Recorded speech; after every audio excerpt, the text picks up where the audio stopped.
नमस्कार, जय हिंद, वंदे मातरम। स्वागत करता हूं मेरे सभी नौजवान साथियों का आपके अपने favourite education channel study exam academy पर। मेरे सभी नौजवान साथी एक बार क्लास में लाइव जुड़ जाएं।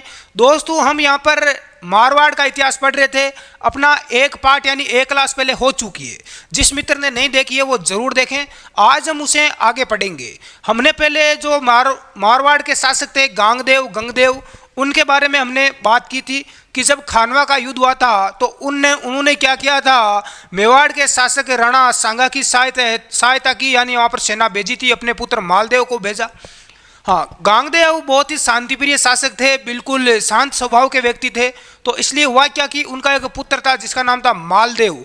मालदेव ने उनकी क्या कर दी थी, हत्या कर दी। और मालदेव को मारवाड़ का प्रथम पितरंता शासक भी कहा जाता है। तो दोस्तों, अगला जो शासक बनेगा वो गांगदेव का पुत्र बनता है जिसका नाम है मालदेव। बिल्कुल मालदेव के बारे में बात करेंगे। थोड़ा काफ़ी बड़ा इतिहास है मालदेव जी का। तो सभी साथी एक बार लाइव जुड़ जाएं, लाइक और शेयर कर दें। सबसे पहले आप हेडिंग डालें दोस्तों, मालदेव राठौड़। हेडिंग क्या डालें? हेडिंग डालें मालदेव राठौड़। हाँ, और मालदेव जी का जो शासनकाल रहा दोस्तों वो रहा था 1532 से लेकर 1562 तक। मालदेव 1532 से 1562 तक शासक रहे। सबसे पहले बात करें मालदेव की, तो मालदेव को 52 युद्धों का विजेता कहा जाता है। 52 युद्धों का विजेता किस शासक को कहा जाता है? तो मालदेव को कहा जाता है। बहुत सारे इसने युद्ध किए और मारवाड़ की सीमाओं का सर्वाधिक विस्तार मालदेव ने किया था, यह आप ध्यान रख लेना। हाँ, इसलिए 52 युद्धों का विजेता इन्होंने कहा जाता है। दूसरी बात, बदायूनी। बदायूनी मालदेव को पुरुषार्थी शासक कहते हैं। हाँ, पूछा जा चुका है कि किस शासक को पुरुषार्थी शासक कहा जाता है, तो मालदेव को कहा जाता है। एक इतिहासकार है जिसका नाम है बदायूनी। बदायूनी ने कहा था। किसने कहा था? बदायूनी ने कहा था। यह भी आप चीज ध्यान रख लेना। दूसरा, फरिश्ता। फरिश्ता कहते हैं कि हिंदुस्तान का सबसे शक्तिशाली शासक कौन है? मालदेव ही है। उस समय का, उस जमाने का सबसे शक्तिशाली कोई शासक था तो वो शासक कोई और नहीं, वो शासक था मालदेव। कौन सा देव था? मालदेव था। फारसी तो इतिहासकार है। फारसी इतिहासकार वो क्या कहते हैं? वो उन्होंने कहा है मालदेव को हसमत वाला राजा, हसमत वाला शासक या राजा किसको कहा है? मालदेव को कहा है। तो ये चीजें, हसमत वाला शासक सबसे शक्तिशाली ये शासक था उस समय का। तो ये चीजें मालदेव के बारे में बेसिक है जो एग्जाम में कई बार पूछी जाती है कि 52 युद्धों का विजेता, हाँ, पुरुषार्थी शासक, हिंदुस्तान का सबसे शक्तिशाली शासक फरिश्ता ने कहा, और हसमत वाला राजा, ये तो एग्जाम में आ चुका है। फारसी जो इतिहासकार है इन्होंने कहा था मालदेव को हसमत वाला राजा। तो ये चीजें आपके समझ में आ चुकी है। तो हम आगे बढ़ते हैं दोस्तों। एक बार आप नोट कर लें, रोककर मैं आपको थोड़ा समय देता हूं।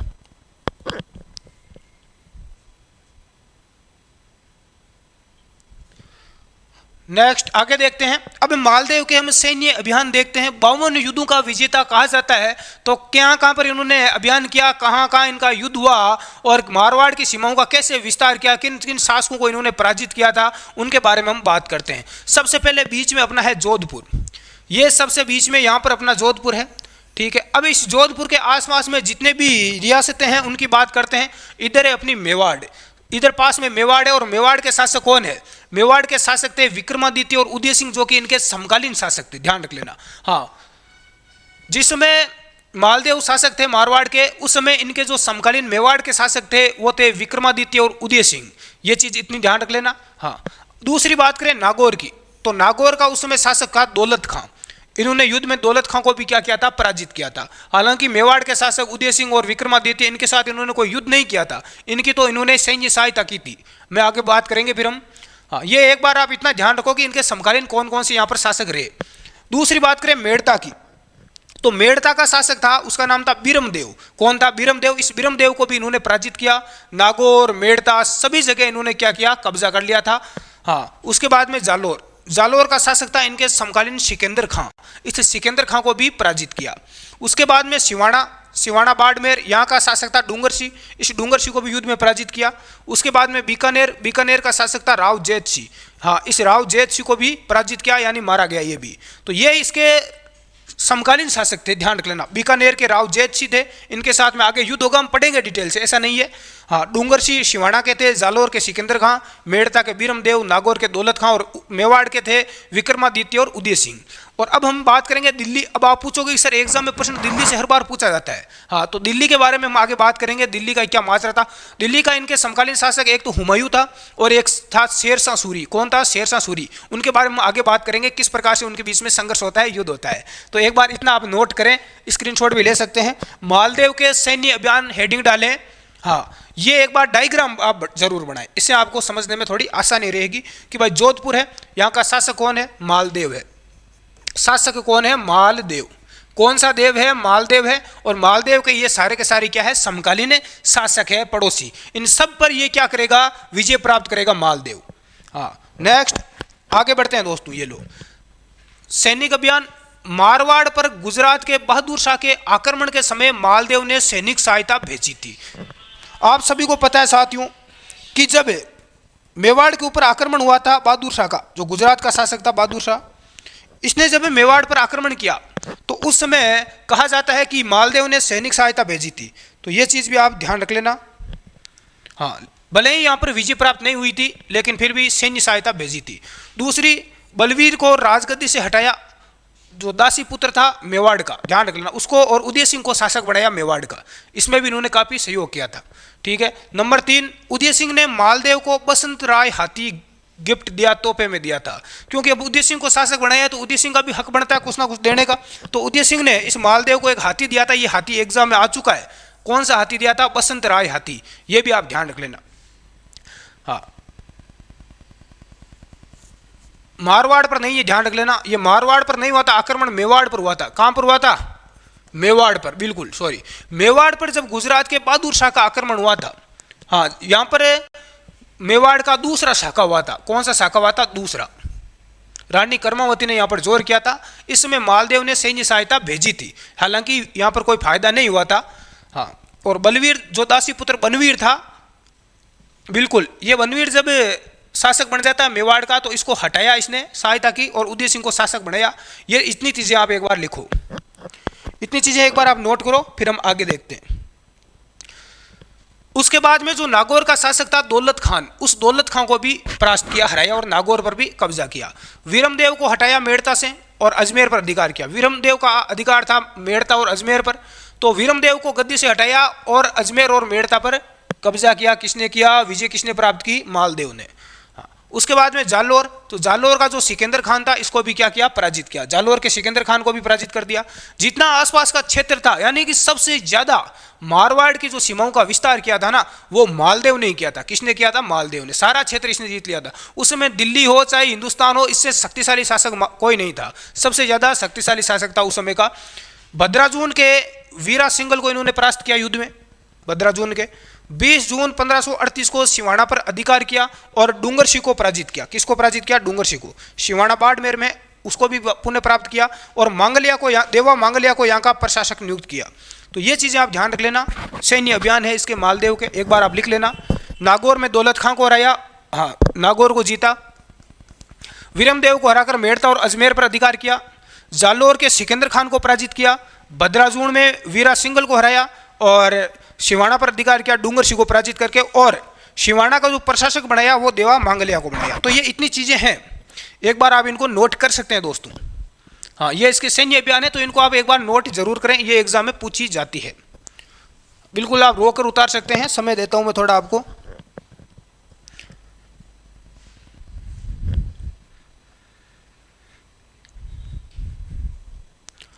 आशा करता हूं कि आप सभी दोस्तों ने लिख लिया होगा।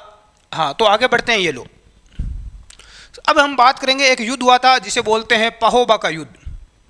कौन सा युद्ध हुआ था? पाहोबा का युद्ध।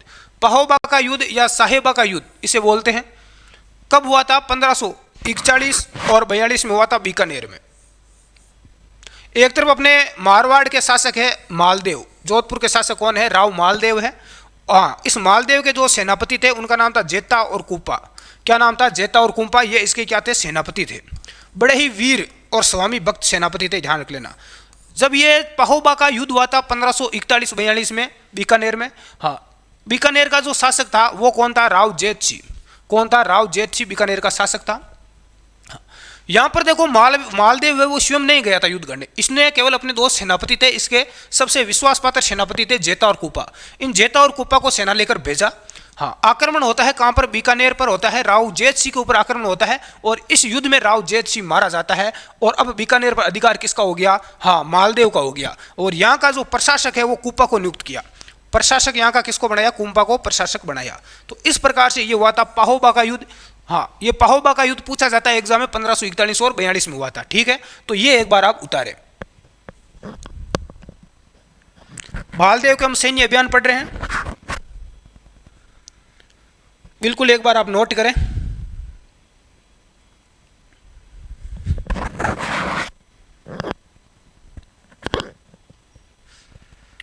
आगे देखते हैं दिल्ली के साथ संबंध कि भाई मालदेव का दिल्ली के साथ क्या संबंध रहा। एक तरफ अपने मालदेव है और दूसरी तरफ है अपनी दिल्ली। दिल्ली के शासक कौन है, हुमायूं। दिल्ली का शासक मुगल शासक था हुमायूं। ठीक है, बाबर का पुत्र है हुमायूं और हुमायूं का पुत्र है अकबर, वो बाद में शासक बनेगा। तो यहाँ पर दिल्ली का शासक कौन है, हुमायूं है। हुमायूं बेचारा के हुमायूं के साथ में होता है क्या है, हुमायूं का अर्थ होता है भाग्यशाली। हुमायूं का अर्थ क्या होता है, भाग्यशाली। लेकिन हुमायूं बेचारा दुर्भाग्यशाली था। क्या था, दुर्भाग्यशाली था। कैसे था, अभी मैं बताऊंगा। हाँ ठीक है, हुमायूं है, हुमायूं के ऊपर यहाँ पर अटैक होता है शेर शाह सूरी का। शेर शाह सूरी या शेर शाह सूरी का क्या होता है, हुमायूं के ऊपर, दिल्ली के ऊपर आक्रमण होता है और एक युद्ध होता है जिसे बोलते हैं चौसा का युद्ध। कौन सा युद्ध बोलते हैं, चौसा का युद्ध 1539 में हुआ था। इस युद्ध में शेर शाह सूरी ने दिल्ली के शासक मुगल शासक हुमायूं को परास्त किया, हराया। शेर शाह सूरी ये बुढ़ा था बेचारा, वृद्ध व्यक्ति था, फिर भी इसने हुमायूं को क्या किया, हराया। देखो एग्जाम में एक बार प्रश्न पूछा गया कि जो शेर शाह सूरी है इसका बचपन का नाम क्या था। शेर शाह की तो एक शेर को इसने मार डाला था एक बार, उसके बाद में इसको शेर शाह की उपाधि दी गई। हाँ, इंडिया का इतिहास पढ़ेंगे तब हम पढ़ेंगे इनके बारे में। हाँ, तो इसका जो बचपन का नाम एग्जाम में एक बार पूछा गया, इसका बचपन का नाम फरीद था। क्या नाम था, इसका मूल नाम फरीद था, ध्यान रखना। उसके बाद में एक शेर को मारने के कारण इसका नाम शेर खां हो गया। क्या हो गया, शेर खां, शेर शाह। शेर शाह के नाम से ये शासक बना था, शेर खां इसको नाम दिया गया। शेर खां पहले नाम था और उसके बाद में जब ये शासक बना तो इसने खुद को कहा कि मैं शेर शाह हूं। कौन हूं, शेर शाह। ठीक है, चौसा का युद्ध होता है, हुमायूं को ये हरा देता है। ठीक है, उसके बाद में दूसरा युद्ध और होता है और हुमायूं के पास और भी सेना बची थी। हुमायूं पुनः आक्रमण करता है 1540 में, जो चौसा का युद्ध बिहार में हुआ था। चौसा कहाँ पर है, बिहार में है। उसके बाद में कन्नौज का युद्ध होता है। कन्नौज कहाँ पर है, यूपी में है, उत्तर प्रदेश में। तो एक कन्नौज का युद्ध होता है 1540 में। इस युद्ध में भी जीतता कौन है, शेर शाह सूरी जीत जाता है और हुमायूं इस युद्ध में पराजित हो जाता है। ठीक है साहब, अब हुमायूं यहाँ से दिल्ली से भाग जाता है। हुमायूं दिल्ली से क्या करता है, भाग जाता है, यहाँ से भाग जाता है और मालदेव के पास में आ जाता है। मालदेव तो अपने शासक कहाँ के हैं, मारवाड़ के। और मारवाड़ में मालदेव की शरण में आ जाता है और बाद में मालदेव को बोलता है शेर शाह सूरी। हाँ, मालदेव को शेर शाह सूरी बोलता है कि आप इस हुमायूं को हमारे हवाले कर दो, या फिर ये मालदेव बोलता है इस किसको बोलता है, हुमायूं को। मालदेव इसको भी अपनी विस्तार करना था, अपने साम्राज्य का विस्तार करना था। तो मालदेव बोलता है, किसको बोलता है, हुमायूं को, कि हम दोनों क्या करते हैं, साथ में हो जाते हैं और दिल्ली पर आक्रमण करते हैं, शेर शाह सूरी को खदेड़ देते हैं। उसके बाद हुमायूं को बोलता है कि आप शासक बन जाना। लेकिन हुमायूं को बिल्कुल भी विश्वास नहीं रहा। हुमायूं ने सोचा कि ये मालदेव क्या करेगा, ये मालदेव आक्रमण करेगा शेर शाह सूरी पर। उसके बाद में हम यदि विजय हुए तो ये मालदेव मुझे शासक नहीं बनने देगा, मुझे भी मार डालेगा और स्वयं क्या बन जाएगा, दिल्ली का शासक बन जाएगा। ठीक है, लेकिन इसलिए हुमायूं क्या करता है, इस मालदेव के साथ में संधि नहीं करता है। हाँ, तो एक यही वजह थी कि उसके बाद में शेर शाह सूरी ने इस मालदेव के ऊपर यानी मारवाड़ पर इस मालदेव पर मारवाड़ पर आक्रमण किया था, क्योंकि इसको डर था कि कहीं ना कहीं यदि हुमायूं और मालदेव दोनों साथ में मिल गए, दिल्ली पर आक्रमण कर दिया तो क्या हो जाएगी, पूरी की पूरी गड़बड़ हो जाएगी। तो इसकी वजह से बाद में क्या करता है, शेर शाह सूरी और मालदेव के बीच में एक युद्ध होता है, उसके बारे में बात करेंगे। एक बार आप ये लिखना चाहो तो लिख लो। वैसे इंडिया का इतिहास है तो उसमें कोई ज़्यादा महत्व है नहीं इस चीज़ का, लेकिन आपको समकालीन शासक पता होने चाहिए कि मालदेव के दिल्ली के समकालीन हुमायूं था और शेर शाह सूरी था। ये दो चीज़ आपको पता होगी। आगे देखो, देखें अब देखो, एक युद्ध होता है जिस युद्ध का नाम है गिरी सुमेल का युद्ध। कौन सा युद्ध है, गिरी सुमेल का युद्ध। कहाँ पर हुआ था, जेतारण का युद्ध भी कहते हैं, क्योंकि ये जेतारण पाली जिले में युद्ध हुआ था। कहाँ पर हुआ था, जेतारण पाली में युद्ध हुआ था 1544 में। ध्यान रखना, 1544 में एक युद्ध होता है, उस युद्ध का नाम है गिरी सुमेल का युद्ध या जेतारण का युद्ध। पाली में होता है 1544 में। किस किस के बीच में हुआ, हाँ, मारवाड़ का शासक है, जोधपुर का शासक जिसका नाम है मालदेव, ठीक है, और दिल्ली का जो शासक है उसका नाम है शेर शाह सूरी। क्या नाम है, शेर शाह, इसके बीच में हुआ।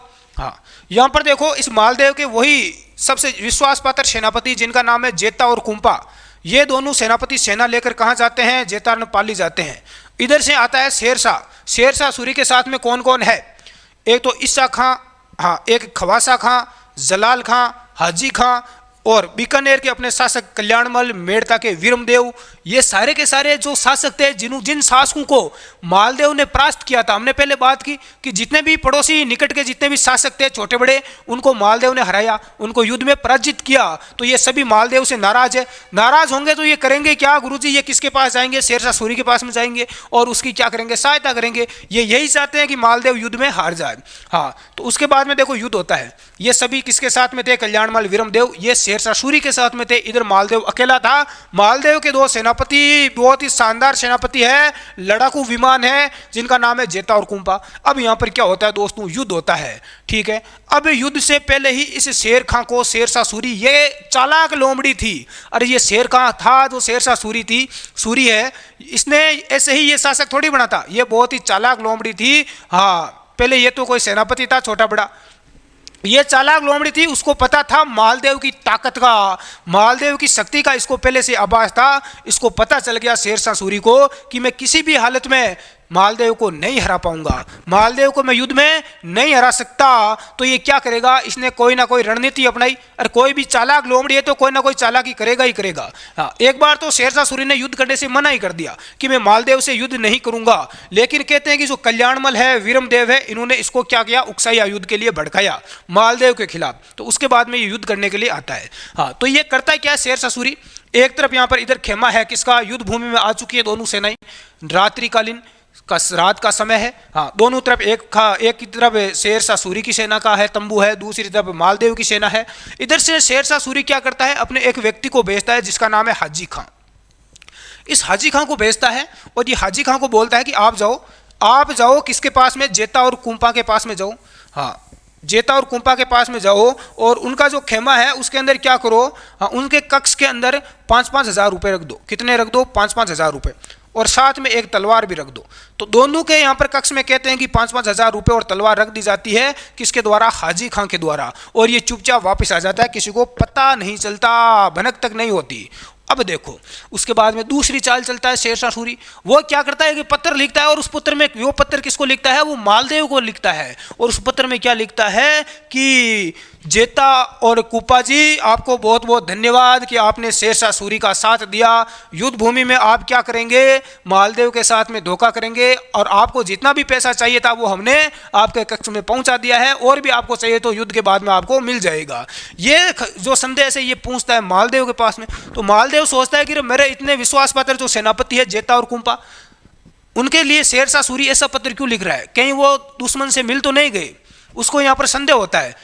फिर वहाँ पर आता है शेर, कौन आता है? मालदेव इन दोनों के कक्ष में आता है और वहाँ पर छानबीन करता है, जांच होती है। तो पता चलता है कि दोनों के कक्ष में क्या मिल जाते हैं? वो पैसे भी मिल जाते हैं और तलवार भी मिल जाती है।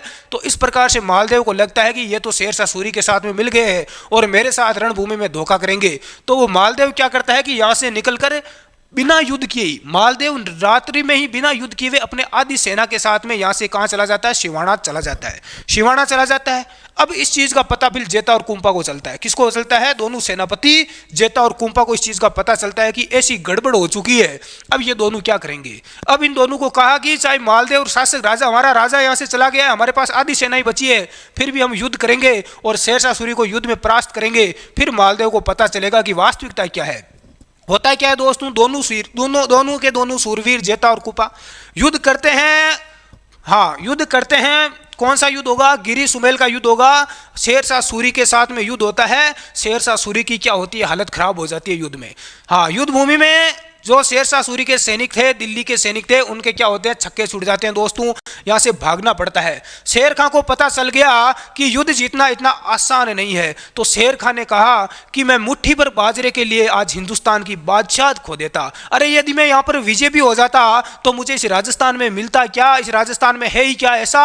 मुझे बाजरे के अलावा यहाँ पर कुछ और नहीं मिलता। और ये यहाँ पर एक ऐसा सुल्तान था, शासक था, जिसने युद्ध भूमि में क्या पढ़ी थी? नमाज पढ़ी थी, क्योंकि इसको अपनी मृत्यु पास में दिखाई दी। शेरशाह सूरी को पता चल गया कि मेरी मृत्यु नजदीक है और मैं अंत में क्या करता हूं? नमाज एक बार पढ़ लेता हूं। तो नमाज पढ़ने वाला शासक था शेर खां।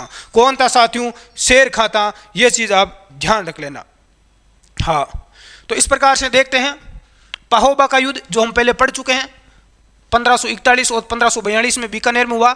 मालदेव ने बीकानेर के राव जेत सिंह को हराया और बीकानेर का प्रशासक कुंपा को बनाया। ये हम चीज पहले पढ़ चुके हैं। दूसरा गिरी सुमेल का युद्ध, जेतारण का युद्ध हमने बात की। गिरी सुमेल युद्ध में जलाल खां 10,000 की सैन्य टुकड़ी लेकर आया। अभी देखो हमने यहाँ पढ़ा था, ये रहा जलाल खां।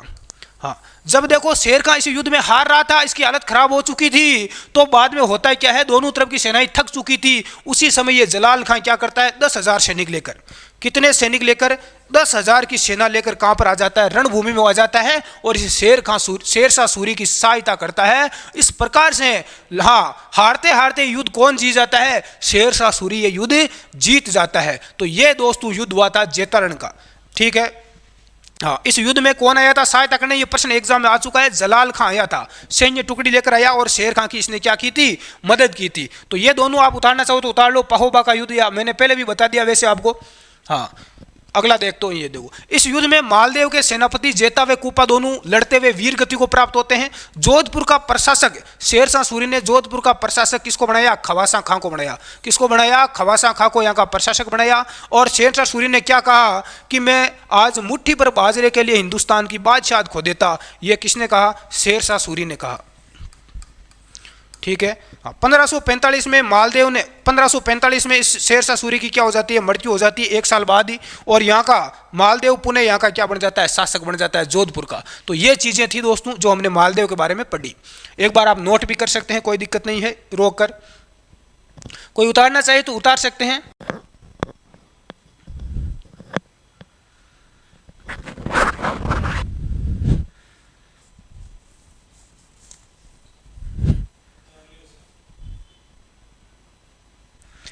आगे बढ़ते हैं। अब मालदेव की कुछ स्थापत्य कला के बारे में बात करते हैं, क्या क्या निर्माण कार्य हुआ इनके काल में। इनकी एक रानी थी जिसका नाम था जाली रानी स्वरूप दे। इस स्वरूप दे ने क्या किया, स्वरूप सागर तालाब बनवाया, जिसे बहू जी का तालाब भी बोलते हैं। शहर पना का निर्माण करवाया और सातलमेर, नागौर, भद्राजूण दुर्गों का इसने जीर्णोद्वार करवाया, यानी पुनः निर्माण करवाया।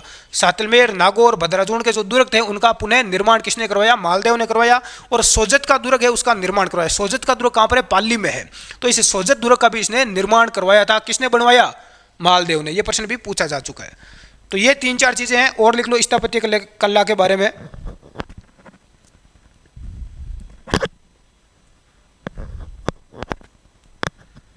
बिल्कुल आप रोक कर उतार सकते हैं ताकि अपनी क्लास लंबी ना हो ज़्यादा।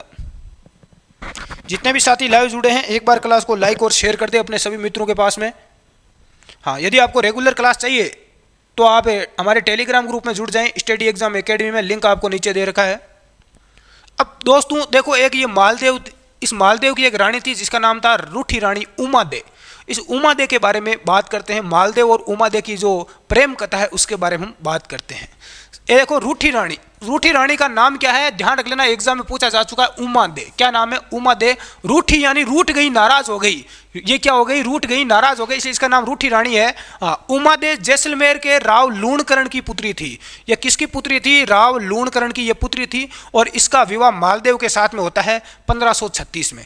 1536 में उमादे का विवाह किसके साथ में हो जाता है, मालदेव के साथ में हो जाता है। ठीक है गुरुजी। हाँ, उसके बाद में होता है क्या है, कहते हैं कि जो सुहागरात, इनकी जो पहला ही जो दिन था शादी का, उस दिन इनके बीच में कुछ बिल्कुल बहुत सारे यहाँ पर रीजन है, बहुत सारी यहाँ पर कहानियाँ इनके ऊपर बनी हुई है। अलग अलग लोग बोलते हैं, कुछ तो बोलते हैं कि लूणकरण और मालदेव के बीच में खुद उसके बाद में कुछ लड़ाई झगड़ा वगैरह हो गया था, जिसकी वजह से ये उमादे है वो मालदेव को छोड़कर चली गई थी। कुछ लोग बोलते हैं कि कोई इसकी दासी थी, उस दासी का और मालदेव के बीच के कुछ संबंध था जिसका इसको पता चल जाता है, इस वजह से वो छोड़कर चली गई। लेकिन जो भी है, हमें ऐसा एग्जाम में पूछा नहीं जाएगा। तो उमादे क्या करती है, इसकी रानी, जो रानी है, ये मालदेव को छोड़कर यानी जोधपुर को छोड़कर अजमेर चली जाती है। तो ये आप ध्यान रख लेना। इसका जो निर्वासित काल है, यहाँ पर कहाँ पर रहती है, तारागढ़। तारागढ़ जो दुर्ग है अजमेर में, वहाँ पर ये चली जाती है यहाँ से। और कभी भी मालदेव से नहीं मिली थी। मालदेव ने कभी भी उमादे के दर्शन नहीं किए, ये मालदेव को छोड़कर चली जाती है। बाद में मालदेव इस उमादे को मनाने के लिए एक व्यक्ति को भेजता है कि रे जा रे उमादे को मना के ला। तो देखो किसको भेजता है, उमा देवी को मनाने के लिए ईश्वर बारट को भेजा जाता है। सबसे पहले कौन जाता है, ईश्वर बारट जाता है। इसको भेजा जाता है कि आप उमादे को मना के वापिस लेके आओ। हाँ, उसके बाद में जो अन्य रानियां थी उनको पता चल जाता है, और अन्य जो रानियां थी वो नहीं चाहती थी कि उमादेह यहाँ पर आए, वो नहीं चाहती थी कि उमादेह मालदेव से मिले। तो इसलिए अन्य रानियों ने आशा बारड को भेजा, आशा बारड को भेजा कि तू ऐसा कुछ कर, तू ऐसा कुछ करना कि जिसकी वजह से उमादेह यहाँ पर कभी भी ना आए। तो इसमें ये आशा बारड सफल होता है और ये कुछ ऐसे वहाँ पर शब्द बोलता है, उनको सुनने के बाद उमादेह कभी भी मालदेव से नहीं मिली। तो ये थी उमादेव, जिसका कई बार एग्जाम में पूछा जाता है। 1562 में जब इसकी राव मालदेव की मृत्यु हो जाती है, तो इसकी मृत्यु के बाद में, इसके मृत्यु के बाद में क्या होती है, उमादेह सती होती है। सती नहीं, महासती होती है। ये एकमात्र महासती है उमादेह। एग्जाम में भले ही चाहिए, जीवन में कभी भी मालदेव से नहीं मिली थी, फिर भी इनका आप प्रेम देखो कि इसकी मृत्यु के बाद में, मालदेव की मृत्यु के बाद में क्या होती है, महासती होती है। गुरुजी सती नाम सुना है, लेकिन महासती क्या होता है? हाँ, यानी कि इसकी पगड़ी के साथ में, हाँ, मालदेव की पगड़ी के साथ में ये सती होती है, किसी ना किसी वस्त्र या कोई उसकी जो निशानी होती है उसके साथ में जो सती होती है ना, उसे बोलते हैं महासती। तो ये एकमात्र महासती थी, ध्यान रख लेना। उमादेह 1562 में क्या हो जाती है, ये महासती हो जाती है। तो ये चीजें आप ध्यान रख लेना। इतनी सी रूठी रानी उमादेह के बारे में आप लिख लो रोक कर। जैसलमेर के लूणकरण की पुत्री थी और रूठ गई, अरे नाराज हो गई अपने पति से, मालदेव से, तारागढ़ अजमेर चली जाती है। ईश्वर बारड को भेजा जाता है, लेकिन ईश्वर बारड सफल नहीं होता है, ध्यान रख लेना। हाँ, लिख लिया होगा। आगे अन्य रानियां आशा बारड को भेजती है, हाँ, उसके बाद में ये कभी भी मिलने नहीं आई, बिल्कुल हो गई सती। अगला शासक बनता है राव चंद्रसेन। अब देखो मालदेव के पुत्रों की बात करते हैं कि गुरुजी मालदेव के कितने पुत्र थे। मालदेव के मुख्य तौर पर 3 पुत्र थे। कितने पुत्र थे? 3। एक का नाम था उदय सिंह। कौन सा सिंह? उदय सिंह। ये अपना मारवाड़ का है, ध्यान रख लेना, मेवाड़ का नहीं है। दूसरा राम सिंह, और नंबर 3 है चंद्रसेन। कौन सा है? चंद्रसेन। हाँ, तो मालदेव ने सबसे बड़ा जो पुत्र था उदय सिंह, वही क्या बनना चाहिए, शासक बनना चाहिए, लेकिन मालदेव ने शासक बनाया, किसको बनाया? चंद्रसेन को। छोटे पुत्र चंद्रसेन को क्या बना दिया? शासक बना दिया। हाँ, तो चंद्रसेन को शासक बना दिया। उदय सिंह को फलोदी की जागीर दे दी, फलोदी जोधपुर। राम सिंह को सोजत और नाडोल पाली, यहाँ की इसको जागीर दे दी राम सिंह को। दोनों बड़े बेटों को जागीर दे दी और शासक बना दिया। राजा किसको बना दिया? चंद्रसेन जी को बना दिया। तो ये चीजें आप ध्यान रख लेना। होता क्या है, दोनों भाई, बड़े भाई, ये वो नाराज होंगे निश्चित तौर पर छोटे भाई से। हाँ, तो ये क्या करेंगे, इस राम सिंह ने आक्रमण किया किस पर? चंद्रसेन पर। सोजत का युद्ध हुआ था 1562 में, लेकिन इसमें विजय कौन रहा? चंद्रसेन इस युद्ध में विजय रहता है। ये मालदेव के पुत्रों में उत्तराधिकारी संघर्ष हुआ था, उसकी हम बात कर रहे हैं, ठीक है। उसके बाद में उदय सिंह ने आक्रमण किया, लोहावट का युद्ध हुआ। कौन सा युद्ध हुआ? लोहावट का युद्ध हुआ 1562 में। इस युद्ध में भी चंद्रसेन क्या होता है? विजय होता है, और चंद्रसेन अंत में क्या बन जाता है? शासक बन जाता है। कहाँ का? मारवाड़ का। अब हम बात करेंगे चंद्रसेन जी के बारे में। एक बार आप उतार लो। देखो मालदेव का इतिहास बहुत पढ़ने लायक है, शानदार है। और उसके बाद में जो अपने इसके पुत्र है चंद्रसेन, इनका भी इतिहास है वो शानदार, पढ़ने लायक है। तो इसको हम डिटेल से पढ़ेंगे, कोई जल्दीबाजी नहीं है। आराम से बैठकर पढ़ें, मोबाइल को फुल स्क्रीन में कर लें, अच्छी HD क्वालिटी में करके आप अच्छी ढंग से देखें क्लास को। लाइन टू लाइन हम पढ़ रहे हैं दोस्तों, बिल्कुल आपको निःशुल्क यहाँ पर शिक्षा मिल रही है। कोई कोचिंग वोचिंग कहीं जाने की आपको आवश्यकता नहीं है। कोचिंग में जाओगे फिर भी आपको इतना यहाँ पर स्पष्ट रूप से, इतना विस्तार से कहीं पर भी इतिहास आपको पढ़ने को नहीं मिलेगा। हाँ, उतार लिया होगा आशा करता हूँ, रोक कर आपने। आगे बढ़ते हैं। ये लो, राव चंद्रसेन, हेडिंग डालो राव चंद्रसेन। 1562 से लेकर 1581 तक। और इस समय अपने मेवाड़ के शासक कौन थे? पहले तो उदय सिंह थे, और उसके बाद में थे महाराणा प्रताप। तो ये इनके समकालीन शासक थे। अब देखो, जो चंद्रसेन है, इसकी उपाधि, किन किन उपाधियां, कौन कौन सी इनको उपाधियां दी गई? इनको मारवाड़ का प्रताप कहा जाता है, क्योंकि मेवाड़ का प्रताप कौन है? महाराणा प्रताप है। हाँ, इनको मारवाड़ का प्रताप कहा। यदि एग्जाम में पूछा गया मारवाड़ का प्रताप किसे कहा जाता है, ऑप्शन में पहला ऑप्शन मिलता है महाराणा प्रताप को, तो विद्यार्थी उसी में टिक मारते हैं। ध्यान रख लेना, मारवाड़ वो मेवाड़ के प्रताप थे। हाँ, और ये मारवाड़ के प्रताप है चंद्रसेन, ध्यान रखना। प्रताप का पथ प्रदर्शक कहा जाता है। जो कार्य महाराणा प्रताप ने बाद में किया, यानी कभी मुगलों की अधीनता स्वीकार नहीं की, हाँ, वो कार्य चंद्रसेन ने पहले ही कर दिया। चंद्रसेन ने भी कभी मुगलों की अधीनता स्वीकार नहीं की थी, ये ध्यान रखना। और महाराणा प्रताप इन्हीं के पथ, रास्ते, पद चिन्हों पर चले थे। हाँ, प्रताप का अग्रगामी भी कहा जाता है। जो काम प्रताप ने बाद में किया, वो काम इन्होंने पहले ही कर दिया, ठीक है, भले ही हल्दी घाटी का युद्ध ना हो। हाँ, भूला बिसरा राजा कहते हैं। हाँ, क्योंकि भटकते रहे, जंगलों में भटकते रहे, इधर उधर भटकते रहे, लेकिन कभी मुगलों की अधीनता इन्होंने स्वीकार नहीं की। विस्मृत नायक, विस्मृत नायक ये क्यों कहा जाता है? देखो दोस्तों, महाराणा प्रताप का इतिहास जयंती भी मनाते हैं, इतिहास कितने गर्व के साथ हम पढ़ते हैं।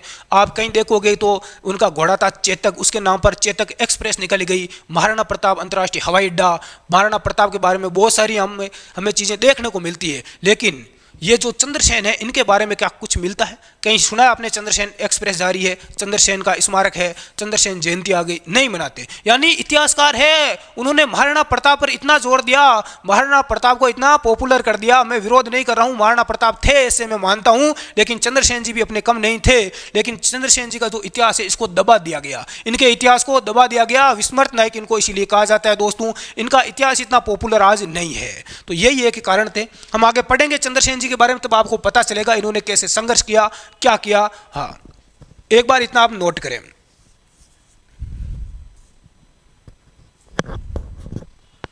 एक बार आप इतना नोट करें दोस्तों।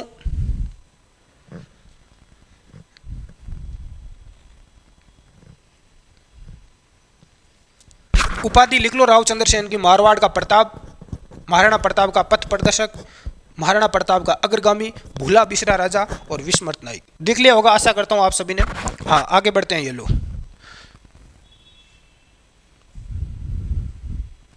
अब देखो, जो इनके समकालीन जो दिल्ली का शासक था चंद्रसेन का, वो थे अकबर। इनका समकालीन दिल्ली का शासक कौन था? अकबर था। और अकबर सुले एक कुल नीति का शासक था। अकबर को अपने साम्राज्य का विस्तार चाहिए था। हाँ, वो क्या करता? सबसे पहले तो प्रेम से, प्यार की भाषा से समझाता अन्य जो जितने भी रियासत के राजा थे उनसे, ताकि वो उनकी क्या कर ले? अधीनता स्वीकार कर ले। यदि अधीनता स्वीकार नहीं करते हैं तो क्या करेगा अकबर? अकबर युद्ध करेगा, सेना भेजेगा। तो यही यहाँ पर हुआ जब चंद्रसेन जी ने इस अकबर की अधीनता स्वीकार करने से स्पष्ट मना कर दिया, तो बाद में क्या होगा? उस समय देखो, अपने जो यहाँ के शासक थे आमेर के, जिनका नाम था भारमल, उन्होंने अकबर को एक सलाह दी, भारमल या बिहारीमल, कि आप नागौर में दरबार लगाओ, नागौर में दरबार लगाएं, वहाँ पर सभी जितने भी राजपूताना के शासक हैं उनको आमंत्रित करो, ताकि सारे राजा वहाँ पर आएं और आपकी अधीनता स्वीकार कर लें। तो देखो, यहाँ पर नागौर में अकबर ने एक दरबार लगाया था। इसके बारे में हम थोड़ी सी बात करते हैं, क्योंकि ये जरूरी है और यहीं से अपना इतिहास चंद्रसेन जी का शुरू होता है थोड़ा। 3 नवंबर 1570 को, कब की बात है दोस्तों? 3 नवंबर 1570 को की बात है। उस समय यहाँ पर अकाल पड़ा था नागौर में, और ये आसपास का मारवाड़ का जितना भी क्षेत्र है, मारवाड़, यहाँ पर क्या पड़ा था? अकाल। यहाँ पर 1570 में अकबर ने क्या लगाया? नागौर में दरबार लगाया था। ठीक है, अकबर स्वयं यहाँ पर आया था। हाँ, यहाँ पर देखो, अकबर का दरबार लगाने का मुख्य उद्देश्य क्या था? कि राजपूताना के सारे राजा यहाँ पर आए और अकबर की क्या करे? गुलामी स्वीकार करे। लेकिन महाराणा प्रताप यहाँ पर नहीं आए, महाराणा प्रताप ने अधीनता स्वीकार नहीं की। बाकी जितने भी राजपूताना के शासक थे सभी यहाँ पर आए और सभी ने क्या की? मुगलों की अधीनता स्वीकार की। मारवाड़ के शासक थे चंद्रसेन जी। क्या चंद्रसेन जी आए? बिल्कुल चंद्रसेन जी आए थे, लेकिन उन्होंने अधीनता स्वीकार नहीं की, वो यहाँ से वापस चले गए। देखो कौन कौन आए थे, एक बार देख लो। कल्याणमल बीकानेर से आए थे, कल्याणमल और इनके 2 पुत्र थे, वो भी आए थे, ध्यान रख लेना। हाँ, तो बीकानेर से कौन आया था? कल्याणमल आया था। जैसलमेर से आया था हर्राय भाटी। बूंदी से सूरजनहड़ आया था। तो इन्होंने यहाँ पर क्या की थी? अधीनता स्वीकार की थी। ये चीज़ आप ध्यान रख लेना। हाँ, इधर देखो चंद्रसेन है, अपने मारवाड़ के शासक चंद्रसेन है, ये भी यहाँ दरबार में गए थे क्या? बिल्कुल गए थे, ध्यान रख लेना। हाँ, इनके 2 बड़े भाई, जिनका नाम था उदय सिंह और राम सिंह। हाँ, चंद्रसेन के भाई थे जिनका नाम था उदय सिंह और राम सिंह। क्या गुरुजी ये भी गए थे? बिल्कुल, ये भी गए थे, ये भी नागौर दरबार में गए थे। चंद्रसेन के जो भाई है उदय सिंह और राम सिंह, इन्होंने भी क्या कर ली थी? मुगलों की अधीनता स्वीकार कर ली थी। चंद्रसेन जी इस दरबार में गए, लेकिन अकबर का व्यवहार कुछ ऐसा था इन राजपूताना के राजाओं के साथ में, जिसको देखकर चंद्रसेन जी राज दरबार को छोड़कर, हाँ, जो ये दरबार था अकबर का नागौर, इस दरबार को छोड़कर यहाँ से चंद्रसेन जी चले जाते हैं। उसके बाद में क्या होगा? अरे, राज दरबार को छोड़कर चंद्रसेन जी चले गए तो अकबर गुस्सा होगा तो अकबर क्या करेगा? आक्रमण करेगा, सेना भेजेगा। तो एक बार ये आप चीजें ध्यान रखो, उतारो इतनी, फिर हम आगे बढ़ते हैं। आगे क्या होता है?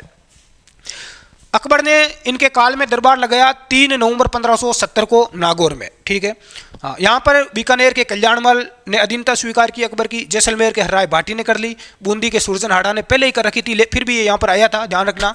हाँ, उदय सिंह ने कर ली, राम सिंह ने कर ली। चाहे इन भाइयों ने भले ही कर ली हो, लेकिन शासक कौन है? चंद्रसेन है। चंद्रसेन करेगा तभी क्या होगा?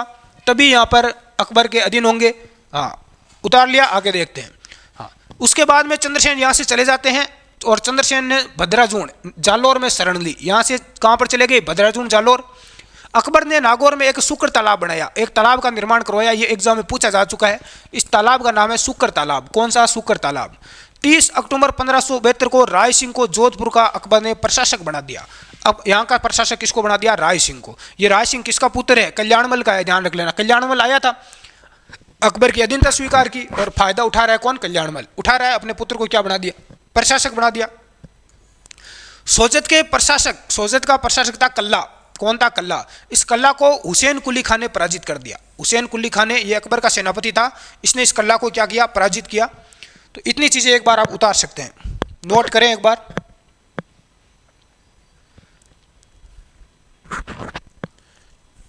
ये हुसैन कुली खां है, ये आक्रमण करता है जोधपुर पर।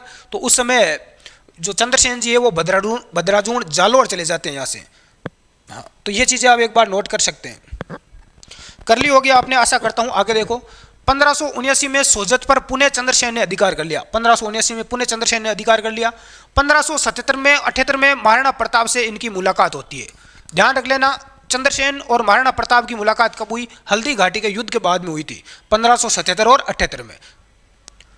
चंद्रसेन ने सिवाना का प्रशासक फत्ता राठौड़ को बनाया। चंद्रसेन ने सिवाना को जीता और उसका प्रशासक फत्ता राठौड़ को बनाया। बेरीसाल द्वारा जहर देने के कारण 11 जनवरी 1581 को चंद्रसेन की क्या हो जाती है? मृत्यु हो जाती है। बेरीसेल ने इसको क्या दे दिया? जहर दे दिया, और इसकी वजह से चंद्रसेन जी की क्या हो जाती है? 1581 में मृत्यु हो जाती है। तो ये इतिहास था अपना राव चंद्रसेन का। इतना आप यहाँ से नोट कर सकते हैं। एक बार नोट कर ले सभी नौजवान साथी, बिल्कुल सभी लिख लें एक बार।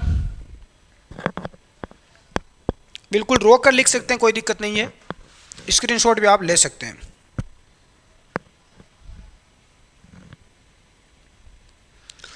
हाँ, अगला देखें। एक यहां पर नोट लगाकर लिखो कि चंद्रसेन ने मारवाड़ में सर्वप्रथम छापामार युद्ध नीति अपनाई। मारवाड़ में जो बाद में महाराणा प्रताप ने अपनाई थी ना छापामार युद्ध नीति, वो उनसे पहले ही अपनाई थी। किसने? चंद्रसेन ने। इसीलिए महाराणा प्रताप का अग्रगामी इनको कहा जाता है। दूसरी बात, 1581 और 83 तक अकबर ने जोधपुर को खालसा राज्य घोषित किया था। 1581 और 81 से लेकर 1583 तक अकबर ने इस मारवाड़ को यानी जोधपुर को क्या कर दिया? खालसा राज्य घोषित कर दिया, यानी सीधा अपने नियंत्रण में ले लिया, सीधा ही अपने कंट्रोल में ले लिया। यहाँ का कोई शासक नहीं रहा। तो ये दो चीजें आप यहाँ पर नोट कर सकते हैं। ये प्रश्न एग्जाम में आ चुका है, खालसा राज्य वाला, ध्यान रख लेना।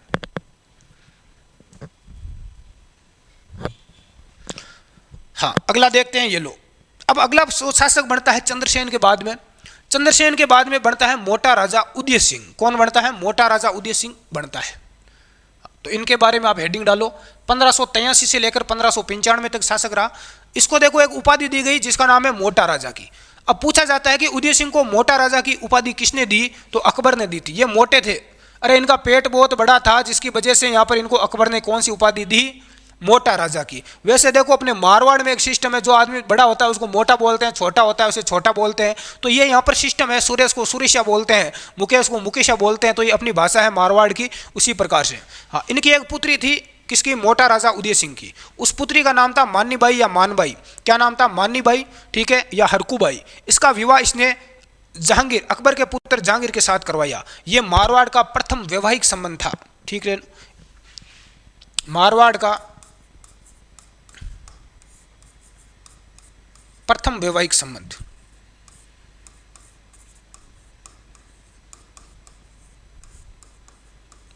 वो भी मुगलों के साथ में। किसके साथ में? मुगलों के साथ में। किसने करवाया? मोटा राजा उदय सिंह ने। मोटा राजा उदय सिंह ने अपनी पुत्री मानीबाई का विवाह अकबर के पुत्र जहांगीर के साथ में करवाया। ध्यान रख लेना, यह प्रश्न पूछा जा चुका है। हाँ, ये मारवाड़ और मुगलों के बीच में पहला वैवाहिक संबंध था। अब बहुत सारे साथी सोच रहे हैं कि सर राजस्थान का, राजपुताना का पहला वैवाहिक संबंध कौन सा था? तो वो आमेर वाला था। आमेर का जो राजा भारमल था, उसने अपनी पुत्री किसका? हरकाबाई का, हाँ, जोधाबाई का विवाह करवाया था अकबर के साथ में। ये इतना ही है मोटा राजा उदय सिंह के बारे में। अगला शासक बनता है सूर सिंह। कौन सा सिंह बनता है? सूर सिंह। 1595 से लेकर 1619 तक। इसके जो समकालीन शासक थे दिल्ली के, एक तो था अकबर और दूसरा था जहांगीर। अकबर और जहांगीर इस सूर सिंह के समकालीन शासक रहे। तो एक बार आप इतना नोट करें, मोटा राजा के बाद सूर सिंह।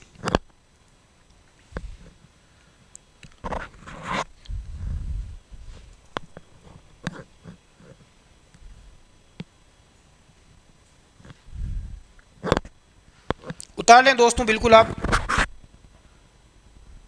हाँ, जहांगीर के शासनकाल के 10 वर्ष पूर्ण होने पर 1615 में 2 हाथी इसने भेंट किए थे। एक तो नाम था रण रावत, दूसरा था फौज श्रृंगार। क्या नाम था? एक था रण रावत और एक फौज श्रृंगार।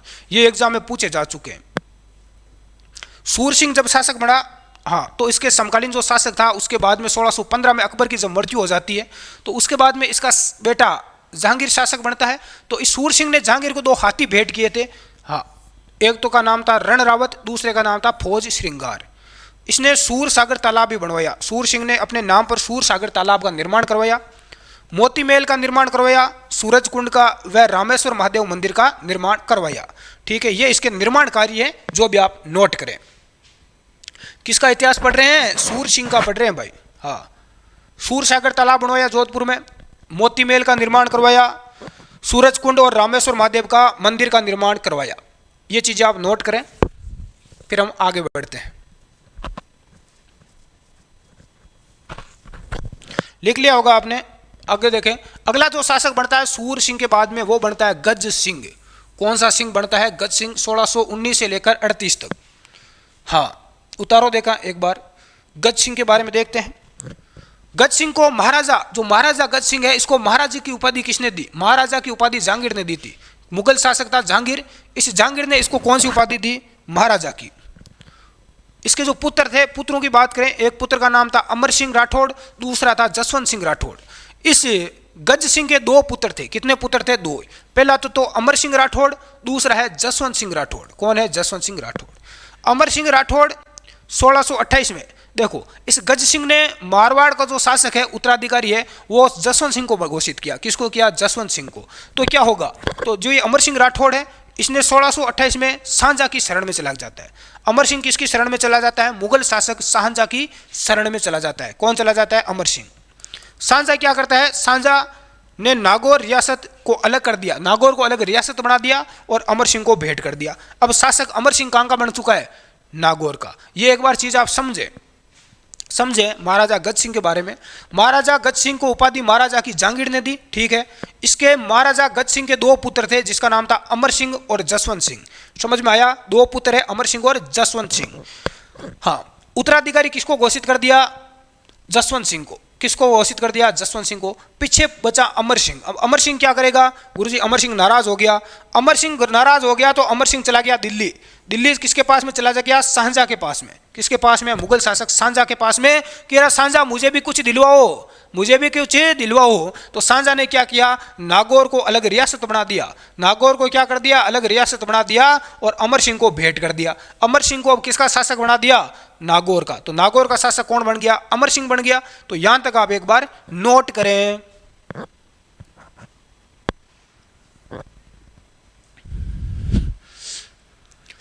यहां तक उतारे, आगे देखते हैं दोस्तों। अमर सिंह की बात करें, थोड़ा अमर सिंह का इतिहास पढ़ते हैं। अगला शासक, अमर सिंह को कटार का धनी कहते हैं। ध्यान रख लेना, ये प्रश्न एग्जाम में आ चुका है। किस शासक को कटार का धनी कहते हैं? अमर सिंह राठौड़ को। क्यों कहते हैं? क्योंकि अमर सिंह ने बख्शी सलावत की कटार से हत्या कर दी थी। हाँ, यह सांझा का खास व्यक्ति था। इसकी बख्शी सलावत, इसकी कटार घोंप कर क्या कर दी? हत्या कर दी। हाँ, अब देखो, अमर सिंह के काल में अमर सिंह ने एक लड़ाई लड़ी थी। उस लड़ाई का नाम है मतिरे की लड़ाई। कौन सी? मतिरे की राड। मतिरा जानते हो? तरबूज। हाँ, तरबूज। इस मतिरे की लड़ाई हुई थी 1644 में। कब हुई थी? 1644 में। अमर सिंह राठौड़ व बीकानेर के शासक करण सिंह के बीच में युद्ध हुआ था। नागौर के शासक अमर सिंह राठौड़ और बीकानेर के शासक थे करण सिंह राठौड़। इन दोनों के बीच में मतिरे की लड़ाई हुई थी। गुरुजी, ये मतिरे की लड़ाई कैसे हुई? हाँ, देखो, एक तरबूज होता है, तरबूज की जो बेल होती है, मतिरे की जो बेल होती है, वो बेल यहाँ पर कहाँ, इसकी जो जड़ थी वो उग गई थी। कहाँ पर उगी थी? उसकी जड़ थी वो थी नागौर में, नागौर के बॉर्डर में थी। और वो बेल यहाँ से इधर चली गई। बेल चली गई कहाँ पर? बीकानेर में। बीकानेर की जो रियासत थी, बीकानेर की जो बॉर्डर थी, सीमा थी, वहाँ पर चली गई बेल। अब यहाँ पर जड़ है, यहाँ से बेल यहाँ चली गई और यहाँ पर क्या लग गया? उसके मतिरा लग गया, तरबूज लग गया। क्या लग गया? तरबूज लग गया। अब उस तरबूज को खाएगा कौन? नागौर वाले बोल रहे हैं हम खाएंगे। अरे गाँव वाले आपस में लड़ रहे हैं, राजा थोड़ी लड़ रहे हैं, गाँव वाले लड़ रहे हैं। इधर वाले गाँव वाले बोल रहे कि तरबूज बेल हमारे खेत में उगी है तो हम खाएंगे। ये बोल रहे कि नहीं, बेल तो आपके खेत में उगी है, हाँ, जड़ें आपके खेत में, लेकिन बेल पसर कर इसका तरबूज कहाँ लगा है? हमारे बॉर्डर में लगा है। तो बीकानेर वाले बोल रहे नहीं, तरबूज तो हमारे खेत में आ गया, हम खाएंगे। इस प्रकार से गांव वालों में आपस में लड़ाई हुई, खेत वालों में। तो उसके बाद में करण सिंह आ जाता है। करण सिंह के पास में बहुत पहुंचती है, तो करण सिंह आ जाता है कि नहीं, तरबूज तो हम ही खाएंगे।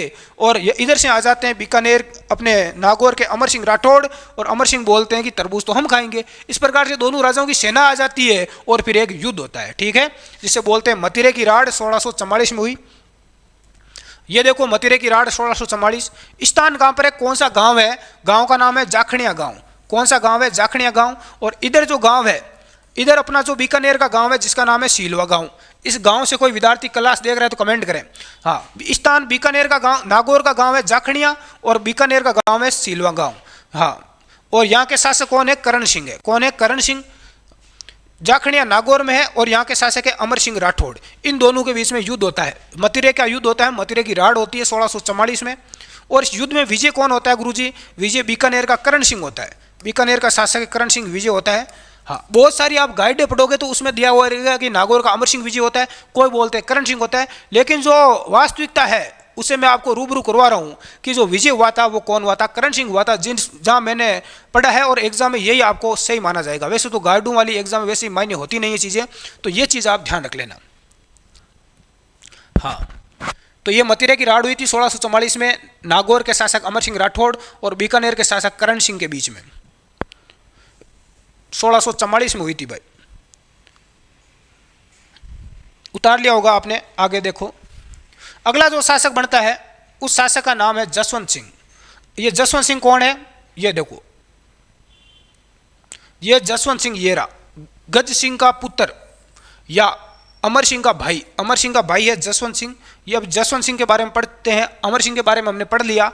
जसवंत सिंह ये 1638 से लेकर 1678 तक क्या रहेगा? शासक रहेगा। 1638 से 1678 तक। तो जसवंत सिंह की जन्म कब हुआ? 1626 में हुआ। हाँ, तो 1626 में जन्म हुआ और 1638 में ये शासक बन जाता है। तो कितने साल का है?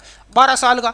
12 साल का छोटा बच्चा है, तो कोई ना कोई इसका संरक्षक रहेगा, क्योंकि ये राजपाट राजकार्य नहीं संभाल पाएगा। तो इसका जो धाय माँ है, उस धाय का माँ का नाम था रूपा धाय। क्या नाम है? रूपा धाय।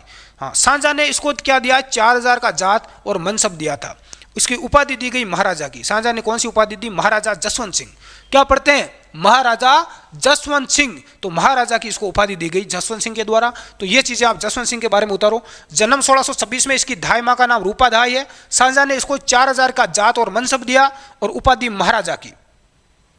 ये चीजें आप नोट करो जसवंत सिंह जी के बारे में, ठीक है। आगे देखो। हाँ, एक तरफ है जसवंत सिंह, दूसरी तरफ दिल्ली का जो इसका समकालीन शासक है वो है सांझा। कौन है? सांझा। दिल्ली का शासक है सांझा। दिल्ली के जब भी हम इतिहास पढ़ते हैं तो दिल्ली के शासकों का क्रम पढ़ते हैं, उसके समकालीन कौन सा शासक रहा वो हमें पता होना चाहिए। सांझा है। हाँ, सांझा के देखो 4 पुत्र है।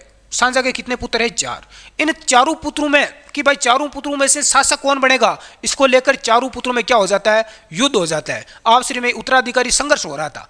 कौन कौन से 4 पुत्र है? दारा शिको, शुजा, मुराद और औरंगजेब।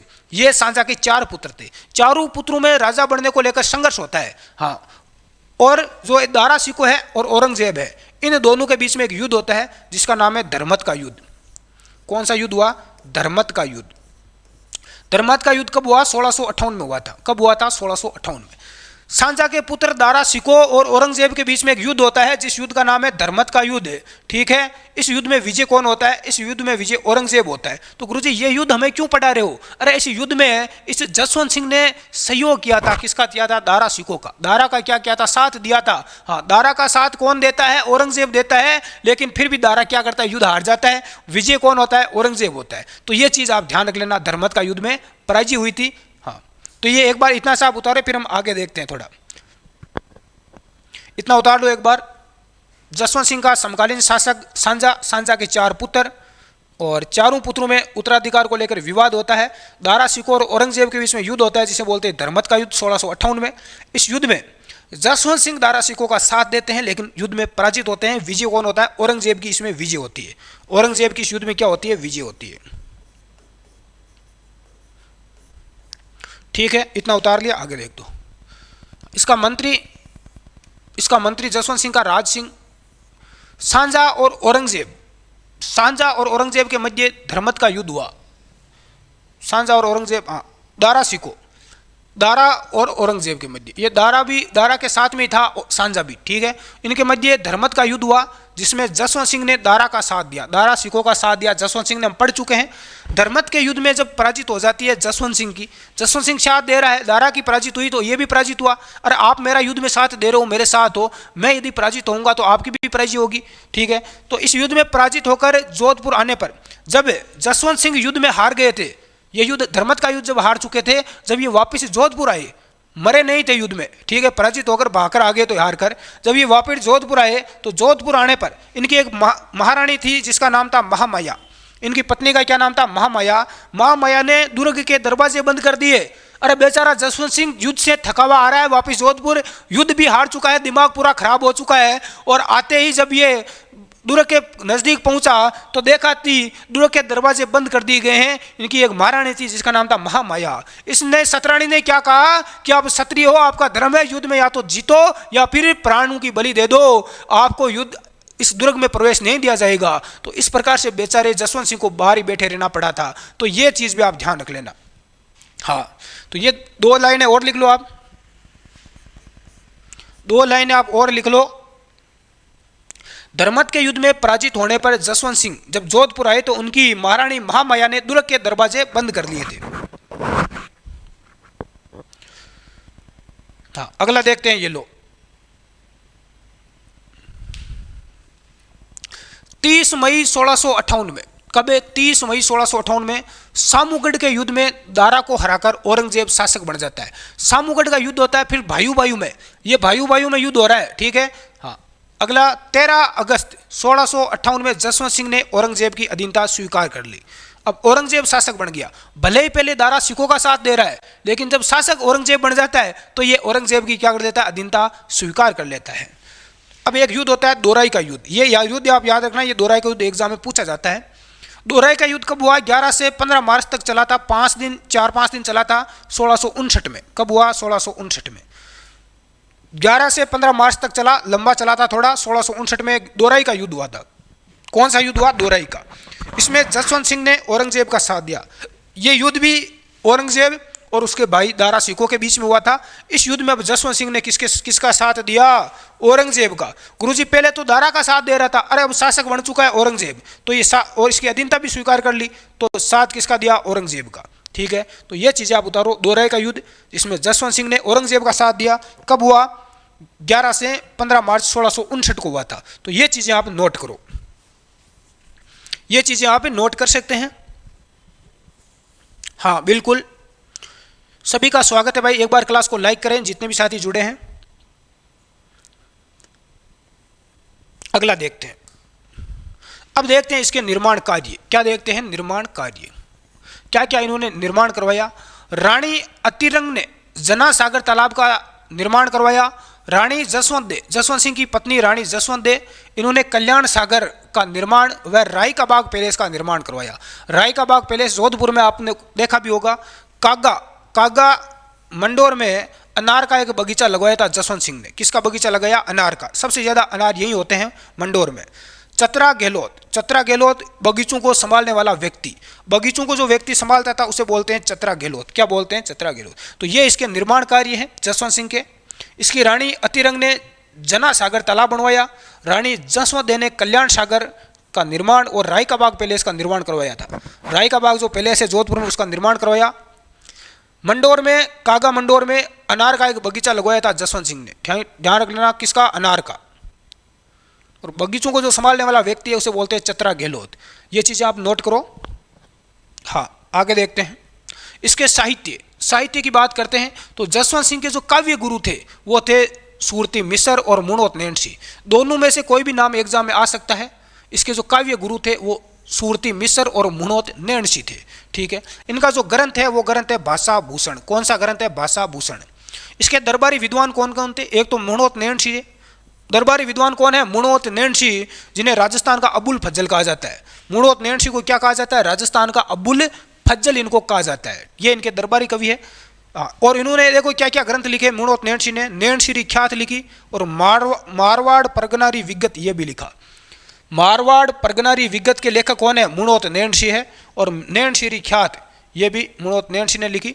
तो ये चीज़ें आप ध्यान रख लेना साहित्य के बारे में। जसवंत सिंह के जो काव्य गुरु है वो है सुरती मिश्र मुणोत नैन सिंह। इनका ग्रंथ है भाषा भूषण। दरबारी विद्वान मुणोत नैन सिंह है जिन्होंने नैन सिंह ख्यात और मारवाड़ परगनारी विगत लिखी। ठीक है, तो ये चीज़ें आप नोट कर लो।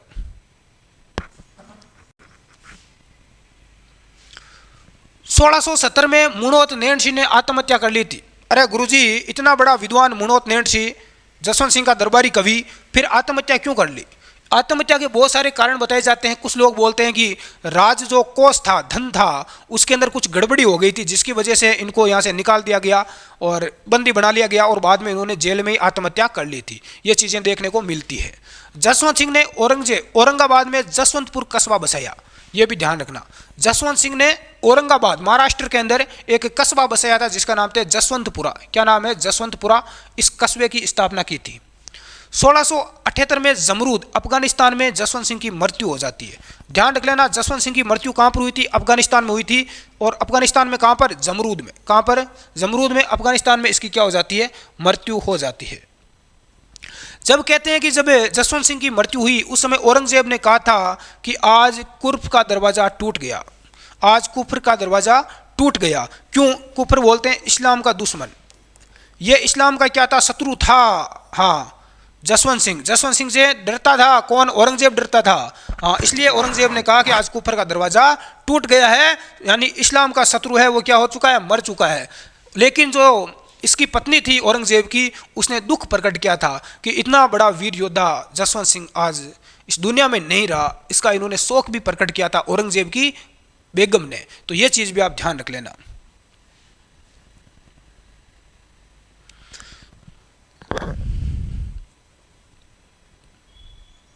बिल्कुल सर, एक बार रिवीजन करवा दो। कोई बात नहीं, मैं रिवीजन करवा देता हूं एक बार जो हमने पढ़ा है। हाँ, ये चीज उतार लो। सॉरी, पहले तो आप ये उतार लो। देखो, 1670 में मुणोत नैन सिंह ने जेल में आत्महत्या कर ली। जसवंत सिंह ने औरंगाबाद में जसवंतपुरा कस्बा बसाया। 1678 में जमरूद अफगानिस्तान में इसकी मृत्यु हो गई। औरंगजेब ने इसकी मृत्यु पर क्या कहा? अरे दिल्ली के सुल्तान, मुगल सुल्तान औरंगजेब ने कहा कि आज कुफ्र का दरवाजा टूट चुका है, इस्लाम का शत्रु चला गया दुनिया छोड़कर। उतार लिया। एक बार देखो, पूरा रिवीजन कर लेते। भूल गए होंगे आप मैंने क्या क्या पढ़ाया स्टार्टिंग से। हाँ, सबसे पहले मालदेव पढ़ा। मालदेव को 52 युद्धों का विजेता कहा जाता है।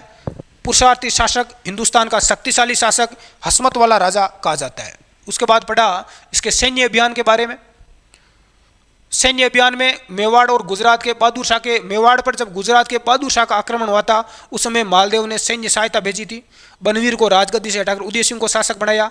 उदय सिंह ने मालदेव को बसंत राय हाथी दिया। नागौर में दौलत खां को हराया। वीरमदेव को हराकर मेड़ता और अजमेर जीता। नागौर के सिकंदर, जालोर के सिकंदर खां को पराजित किया। हाँ, इस प्रकार से पहोबा का युद्ध लड़ा। कौन सा युद्ध? पहोबा का युद्ध 1541 और 42 में बीकानेर में हुआ था। बीकानेर के शासक राव जैत सिंह को पराजित किया पहोबा के युद्ध में और प्रशासक कूपा को बनाया। ठीक है, उसके बाद में दिल्ली के साथ संबंध पड़ा। हाँ, मालदेव और शेरशाह सूरी के बीच में जो युद्ध हुआ था, गिरी सुमेल का युद्ध। कौन सा हुआ था? गिरी सुमेल या जेतारण का युद्ध हुआ था पाली में, मालदेव और शेरशाह सूरी के बीच में। इसमें शेरशाह सूरी विजय हुआ। हाँ, जेता और कुपा इसके सेनापति थे, इसने वीरता दिखाई। फिर हमने पहोबा या साहेबा का युद्ध पढ़ा, 1541 और 42 में हुआ था बीकानेर में। ये हमने पढ़ लिया पहले। गिरी सुमेल का युद्ध भी पढ़ लिया। उसके बाद में स्थापत्य कला की बात करें, स्थापत्य कला तो इसमें बहुजी तालाब का निर्माण कराया इसकी रानी स्वरूपदेव ने। शहरपना का निर्माण करवाया सोजत दुर्ग का इसने निर्माण करवाया।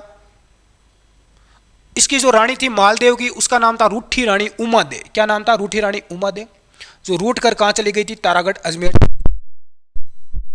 बात करें तो उमादे मालदेव की मृत्यु पर मां सती हुई थी। उसके बाद शासक राव चंद्रसेन बनता है। चंद्रसेन को मारवाड़ का प्रताप कहा जाता है, महाराणा प्रताप का पथ प्रदर्शक, प्रताप का अग्रगामी, भूला बिसरा राजा और विस्मृत नायक कहा जाता है, विस्मृत नायक। हाँ, मालदेव के 3 पुत्र थे, उदय सिंह, राम सिंह और चंद्रसेन। बात कर चुके हम। उसके बाद में चंद्रसेन के शासनकाल में अकबर ने नागौर में दरबार लगाया था 1570 में। सारे जो भी शासक थे राजपूताना के उन्होंने अकबर की क्या कर ली, अधीनता स्वीकार कर ली। और चंद्रसेन के भाई थे उदय सिंह और राम सिंह, इन्होंने भी चंद्रसेन की अकबर की अधीनता स्वीकार कर ली, लेकिन चंद्रसेन ने अधीनता स्वीकारी नहीं। हाँ, उसके बाद चंद्रसेन ने भद्रादुन जालौर में शरण ली थी। अकबर ने नागौर में शुक्र तालाब भी बनवाया। 1577-78 में महाराणा प्रताप से चंद्रसेन की मुलाकात हुई थी, ये भी हम पढ़ चुके हैं। और बेरी साल ने चंद्रसेन जी को क्या दे दिया, जेड़ दे दिया। ये चंद्रसेन जी का इतिहास था। मारवाड़ में सर्वप्रथम छापामार युद्ध नीति अपनाई चंद्रसेन ने। और अकबर ने इन 1581 से 1583 में खालसा राज्य घोषित किया। मोटा राजा उदय सिंह, हाँ, जिसने अपनी पुत्री का विवाह, मानीबाई का विवाह जहांगीर के साथ करवाया। सबसे पहले मारवाड़ में मुगलों के साथ वैवाहिक संबंध इसने स्थापित किया, मोटा राजा उदय सिंह ने। यह भी हमने पढ़ा। इसके समकालीन शासक अकबर और जहांगीर थे। हाँ, उसके बाद में गज सिंह के बारे में पढ़ा। गज सिंह के दो पुत्र थे, एक अमर सिंह और दूसरा जसवंत सिंह। अमर सिंह है वो नागौर का क्या बना, शासक बना। इनके बीच में एक मतिरे की लड़ाई भी हुई थी, अमर सिंह जी के और करण सिंह के बीच में। बीकानेर के जो शासक थे, मतिरे की राड 1644 में, ये हम पढ़ चुके हैं मतिरे की राड। ये पीडीएफ आपको चाहिए तो आप हमारा टेलीग्राम ग्रुप ज्वाइन कर लो, स्टडी एग्जाम एकेडमी, वहां पर आपको इसकी पीडीएफ मिल जाएगी। आज हम डाल देंगे, कोई चिंता करने वाली बात नहीं है। अगला शासक जसवंत सिंह बनता है। हाँ, जसवंत सिंह ने बाद में पहले तो दारा सिकों का साथ दिया और फिर उसके बाद में औरंगजेब का साथ देने लगा।